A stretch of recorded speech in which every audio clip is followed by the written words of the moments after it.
Fingers on. Good morning and welcome to another edition of Coach's Corner here on the Highlander Activity Network on this fall morning. It is actually cold. We have below freezing temperatures. I hope you have Astro Start in your car. But we're going to kick things off with Highlander Volleyball. And they got a big match tonight with Grand Forks Red River. But let's go back. Winners of 3 in a row. Tuesday night, they faced West Fargo Horace. And we're joined by head coach Cynthia Clabo and Katie Coca, junior. Oh, hard to believe you're a junior already. Yeah. Oh, man. Well, I'm sure your mom and dad are like, oh, get him out of the house, get him out. We got one more year. But let's go back, Katie, and talk about Tuesday night. What an atmosphere in the gym, and how do you guys as players really feed off that when you got a good crowd that's really getting into things? Yeah, we really feed off the crowd and each other with all the energy that we give to each other. How exciting was it just in that whole atmosphere? Just how fun was it? It was super fun, just really getting to feel the atmosphere. 2 up. You're up 2-0, and then Horace is a good team. You're not 19-7 for no reason. I mean, you're a good team. What was kind of said by you guys to each other after you lose those 2? You're getting ready for the 5th set. Did Coach not say anything to you, or did you guys kind of help each other out? No, we were all kind of like let's finish it. Let's take them down. Let's win this game, and we were kind of all like really cheery and really wanting to take them down. And how you did it, 7 points in a row after they took the lead, then you get those last 7. What was the key for you guys? What do you think was really the biggest difference in that match on Tuesday? I think a lot of energy, a lot of good communication, and just talking to each other and knowing what was happening on the court. Well, and Coach, for you, I mean, you could probably dissect a lot of things that went well for you guys. But you and I have talked about serve receive a lot and how important it is. Correct me if I'm wrong. 3 service errors in the first set. I don't think you had another one until maybe the 4th or 5th set. But it just seemed like serving was on Tuesday night. We had 5 total service errors, and of course I get mad at each one. Right. But at the end, when I look at the stats, I'm like, oh, only 5. That's pretty good in a 5-set match. Right. So, yeah, that's great. And that was really, to me, it seemed like a big difference in the game, the way you guys served. Now, you only had 6 aces as a team. Of course, 3 of them were in that 5th set and that final 7 points by Bryn Leak. But it just seemed like you were getting those good serves, and that really got things rolling for you because everything seemed to be working off that opening serve. Yeah. I feel like if you miss a serve, that's totally in your head, and then you can't get it to the next one. But I always say, okay, if you miss a serve, now your next ball is going to be perfect. It's going to be a perfect pass. It's going to be a perfect set. That's done, but your next one's going to be perfect because that's over, right? Yep. But no, they did great with serving. And if you miss a serve, you might as well just give them the ball. Yeah. Right? That's my thought about it. So. Right. Well, and I've noticed too, and this is with high school, and I've seen it in college. Let's say they get an ace. 9 times out of 10, it seems like the next serve's either into the net or long. It's almost they want to repeat what you just did, and now you got a service error because it gets mental in your head. But you guys didn't do that. I mean, it just, and of course, the biggest focus of Brinkley gets 3 aces in that final rotation of those last 7 points. Is she one of your better servers, though? Even though she didn't get a lot of serves that night because all of her serves were good. But is she one of those ones that you can count on that service line to help you out? She's very consistent. I wouldn't say the hardest server or anything like that, but she's very consistent. We have, 6 servers, I think? You, Jovi, Bryn, Kinley. Morgan. And Zahn. Oh, and Zahn, yeah. I mean, they're all very consistent serving, getting them in. Katie can serve really hard, can change up where she's going to be serving. It's kind of nice to be able to give players, spot serves. Coke often tells them where to serve and, just try to help us out a little bit, and it's really nice when they put them there and we're like, yep, that's the person that's struggling a little bit or whatever. Try to, I don't know, aim at the weaker ones or something. Who's having a worse day? Exactly. It's almost like a batting order. They'll say, well, I want you to serve first. There's some strategy going on in rotation with your servers. But now the serve receive, you're getting some passes. You were digging everything. Good gravy. I mean, you had probably 70 digs, I think, 51 between Katie and Jovi combined. That was a big key for you guys defensively, wasn't it? As how you were getting those digs and just getting the serve receives and getting the ball into the offense. Yeah, well, if you can get a dig, I mean, you have to play that. If she's laying out on the floor, you have to put it in their court on the other side to make them make a mistake, So I feel like if somebody is laying out, you just have to go for it, and you can't give up, and you have to make sure it is playable. Right, right. And the exciting part, Katie, you win, you're at home, and it's against a very good team, but now okay, let's forget about that. Now we got another one coming up here on Thursday night, and Red River's another tough team. What do you know about the Rough Riders coming in here tonight? Yeah, I feel like we really got to compete, really bring our energy, not like shake off our mistakes and really stay up and high. Energy is a big key for you guys in volleyball, isn't it? Just keeping Yeah. that level and it could be an exhausting thing, is keeping that energy level up. So you kind of have to do it amongst one another, don't you? Yep, we got to feed off each other. And Coach, for you, 5 setters. I mean, it's only 2 you've had this year out of 28 matches. You've only had 2 5-setters. Is that good or bad? Would you rather see those nail biters, or let's get it done in 3, let's go home? In 3 and beyond? Oh, are you? Yeah. No, I have enough gray hair. I don't need any more. But no, for sure yeah. in 3. But Yeah. it's always fun to win. In 5 is so exciting. And I knew that at the end of the 4th, when we got on a little bit of roll at the end, I'm like, okay, we're not going to get this one. That's fine, right? Yeah. But now we have our energy up. And I'm like, if we get our energy up at the end of 4th, we got it. Yeah. But if you don't, then it's, that's such a intensity game. Like, Yeah. And the who's momentum more swings. intense? 100%. Are huge in volleyball. They can be, that's 90% right there is momentum. Who's got the momentum? And like you said, you kind of had it at the end of 4th set, carried it into the 3rd set, and even though they did take that brief lead, but played it out. But now, and it was a 2-point game in the standings. Yeah. That was what really stands out. That was a big one for you guys in the standings, is getting those 2 points. You move up a couple of notches. We won't worry about that. Still a lot to go. Now with Red River, do you look at film from the last time you played the Riders, or do you not worry about it? I'm not watching film from the last time we played the Rough Riders. No, maybe the tournament, but not when we went there. Because Right. that was, I don't even think we went on the court, let's be real. Yeah. I think when we talked after that, you're like, is anybody here? Yeah. Yeah. No, it was not our best show. I try to get that out of my mind, but Yeah, yep. I still have a memory, so it's still there. But But this team has been playing a lot better in recent matches, not just getting wins, but even in losses, they've been playing a lot better. Do you feel that that confidence level is there now for this group, and that they're really starting to gel at the right time of year with the playoffs starting in a couple of weeks? like for us, you mean? Yeah. Yeah. Oh, for sure. And I feel like that mental aspect of you guys is finally getting there. Yeah. Believe in yourself and know that you're good and we can do this. It doesn't matter how big of a school we're playing. We're good. Yeah. So go in there and be confident, right? Yeah. And I think you've said, when you see that light bulb, coaches say that you see the light bulb, you see that the kids really are understanding and getting it.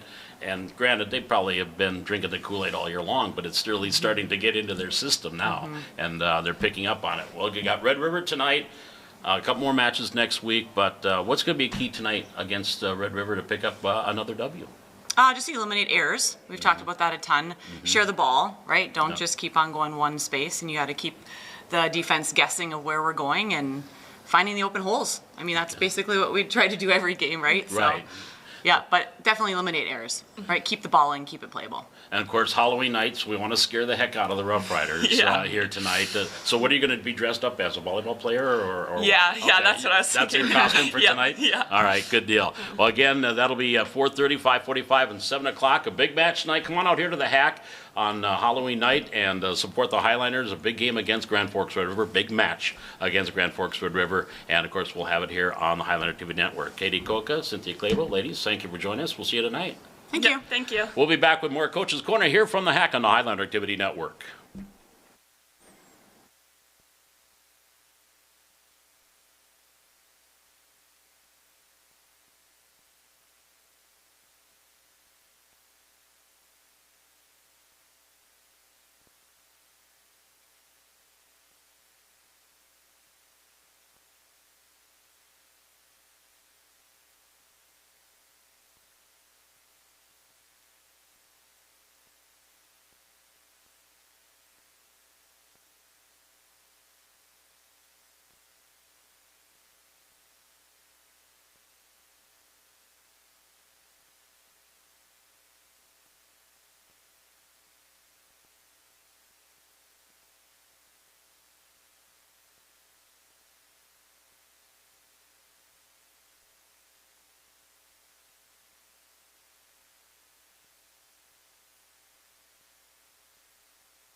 Back here on Coach's Corner on the Highlander Activity Network, and we're stepping into Highlander Cross Country. Coach Deb Bilkey joining us. How is your husband handling the loss in the World Series?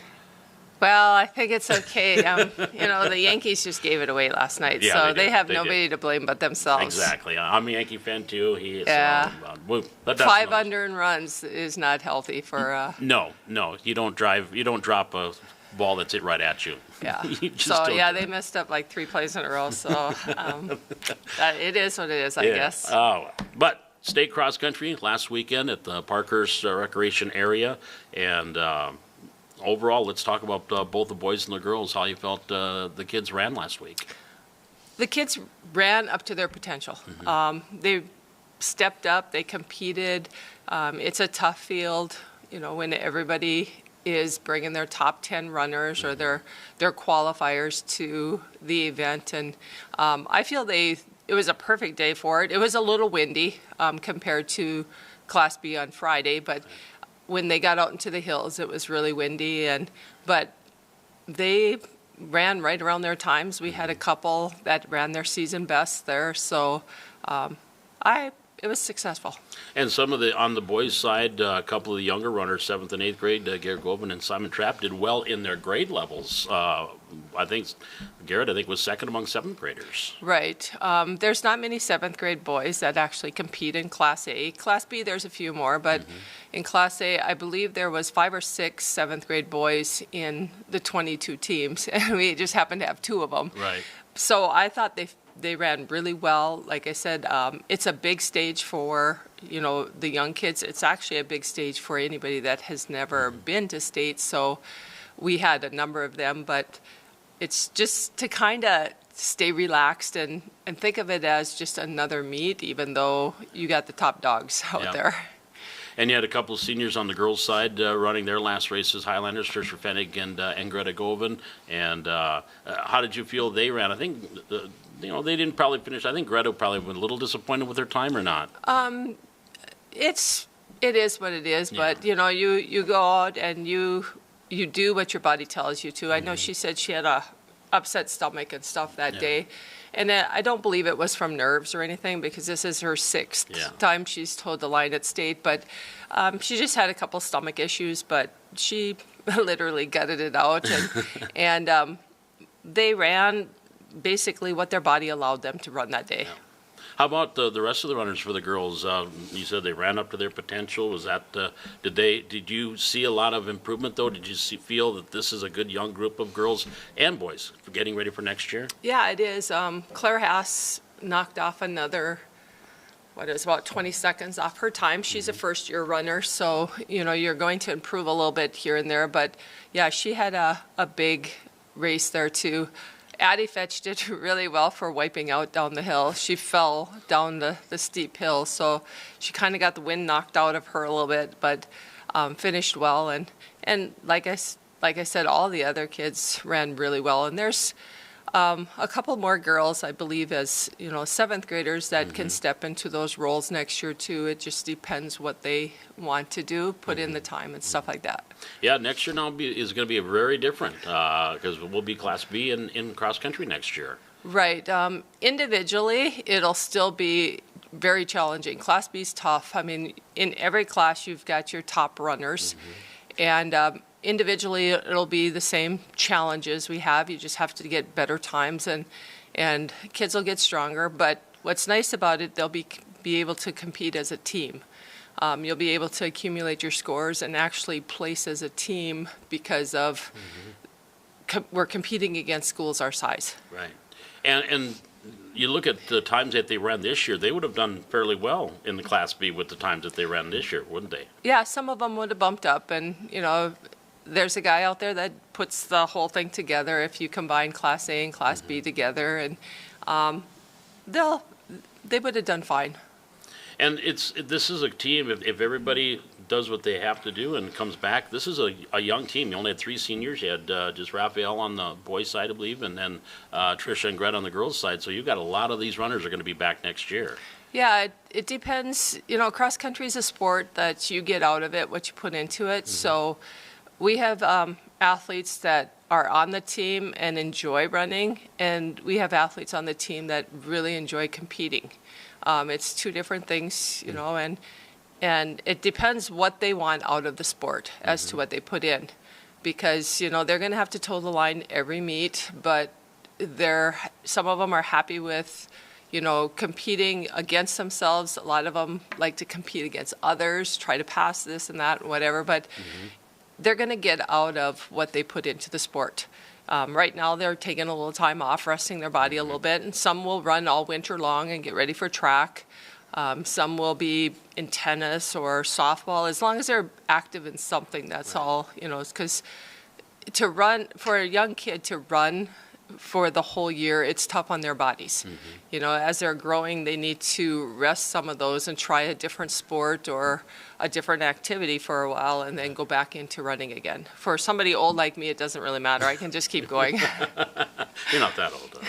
But speaking of Deb Bilkey, what is the future of Deb Bilkey? Is this it as far as cross country for you? Yes. I have decided that after this year, I'm going to retire from teaching and from coaching. This is my 42nd year of coaching something. And I think I counted up 72 sports I've coached over the 42 years. So yes, I will be done. The athletes know this too. And, you know, sooner or later, you stop. Yep. And I started coaching cross country 10 years ago. So it's only been 10 years that I've been coaching cross country because personally, I always like to do fall marathons, and so that was why I didn't do it for the longest time. In the 42 years, you've seen a lot of changes in athletics over those years, and athletes. You've coached probably a lot of good ones too here, just in your 10 years as the cross country coach. Anything that stands out in your mind, or no? Oh, I don't know. Every sport was really unique because I've done girls and boys basketball. That was always fun because when I started, it was girls in the fall and boys in the winter, so that allowed you to do both sports. Ended up with some pretty good athletes there. And then I've also done volleyball and softball, and I think that's probably about it. No wrestling, no football, but yeah, there's been a lot of kids come and go, and it's fun because even just the other night when Horace was here, I saw 3 athletes that I had coached either at Page or here at Valley City that their kids or nieces or nephews were playing. So it's kind of fun to run into them. And actually, some of the kids I have in sports, I had their parents. So, you know, it is kind of a funny circle that we travel in. But And that's where you think, okay, I think I've done this long enough. yeah, If you start doing grandkids, then you really... I haven't hit that yet. Well, you probably won't either. But all in all, just wrapping it up, but the cupboard's not bare for Highlander cross country. There's going to be a lot of good runners that'll be back for the 2025 fall season. Right. We had 30 athletes out this year, and so, you know, we lose 3. We had a big junior high class with 8 7th graders and 8 8th graders. That's huge for us, and we're talking boys and girls. Right. But that's a big class for cross country when we're competing against like boys tennis, and we're competing against football and volleyball. You know, so for a school our size to get that many out in a class, that's pretty good. Well, next year Highlanders will be in the Class B for cross country, so we'll look forward to that. But Deb, thank you for the years of working together, working with you, and appreciate it. And I'm sure we'll talk again and see you down the road. Yeah, we'll see you during track season. That's exactly. All right. Thanks, Deb. Yep, Appreciate thank it. you. Deb Bilkey, cross country Highlander cross country coach here on Coach's Corner. We'll be back with more Coach's Corner here from the Hack on the Highlander Activity Network.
Back here on the Highlander Activity Network as we are getting ready to wrap up this edition of today's Coach's Corner. And again, we've got a couple of activities coming up here tonight. Of course, volleyball, 4:30 for the C Squad, and the junior varsity at 5:45, and the varsity around 7 o'clock against Grand Forks Red River. Another big match for Valley City. Currently, they're in 7th place in the EDC.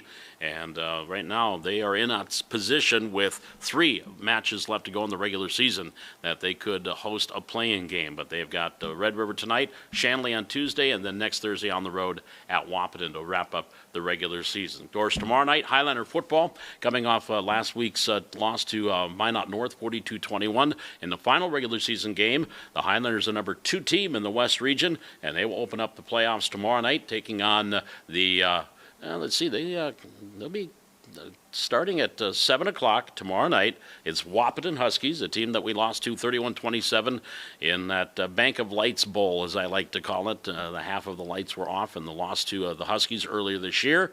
We'll have that game for you right here on the Highlander Activity Network. 6:45, our pregame, and the kickoff set for 7 o'clock. Quarterfinal round of the football playoffs for Class 2A for Valley City, and we'll have it for you tonight here, or tomorrow night from Hannah Field. And then we'll have volleyball again coming up next week. But again, tonight, high school volleyball at 4:30 as the C Squad, and then 5:45 junior varsity at 7 o'clock as the Highlanders take on Grand Forks Red River. I want to thank our coaches tonight, Deb Bilkey and Cynthia Clabo, Katie Coca, junior from the Highlander volleyball team, and of course our camera operator and technical director and executive producer here this morning, Ray Nelson, as usual. We will be back again tonight, Highlander volleyball, right here at the Hack on the Highlander Activity Network.